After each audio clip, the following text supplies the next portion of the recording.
Sudden గా సూర్యాపేట రావటానికి కారణం ఇక్కడ పరిస్థితులు చాలా ఘోరంగా ఉన్నాయి. ఉమ్మడి నల్గొండ అంతా నేను తిరిగానని చెప్పచ్చు, ఒక సూర్యాపేట తప్ప. 3 విషయాలు ఈ జిల్లాలో ఘోరంగా లోపిస్తున్నాయి. ఒకటి,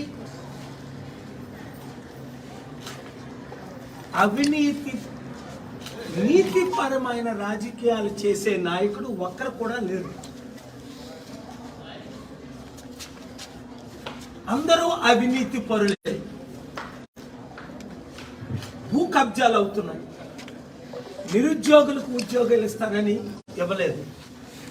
రైతు బంధు 92%కి అందట్లేదు. పెన్షన్లు 10,000 మందికి ఇస్తానని 17 నుంచి 1800 మందికి అందుతున్నాయి. నిరుద్యోగ సమస్య అయితే 32% ఉంది. చెప్పాలంటే ఇంకా అనేక మొదటిది అవినీతి లేని రాజ్యం. ఇప్పుడున్న వాళ్ళందరూ అవినీతి పరులు. 100 కోట్లు 1000 కోట్లు సంపాదించుకున్నారు ఎమ్మెల్యేలు, మంత్రులు.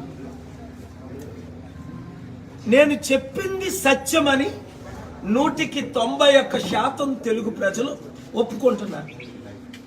నన్ను రాజకీయాల్లోకి రమ్మని కోరుకున్నది 64 నుండి 82%. అందుకనే ప్రతి నియోజకవర్గం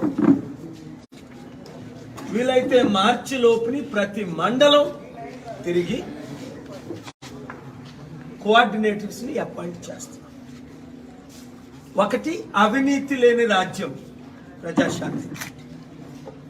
ఇప్పుడు ఉన్న వారందరూ అవినీతి పరులని మీరు టీవీ ఛానల్ ఓపెన్ చేస్తే నరేంద్ర మోదీ గారు 100 లక్షల కోట్లు అప్పు చేశారని కేసీఆర్ గారు చెప్పడం మీరు విన్నారు. మరి కేసీఆర్ గారు బంగారు తెలంగాణ అని 5 లక్షల కోట్లు అప్పు ఎందుకు చేశారు?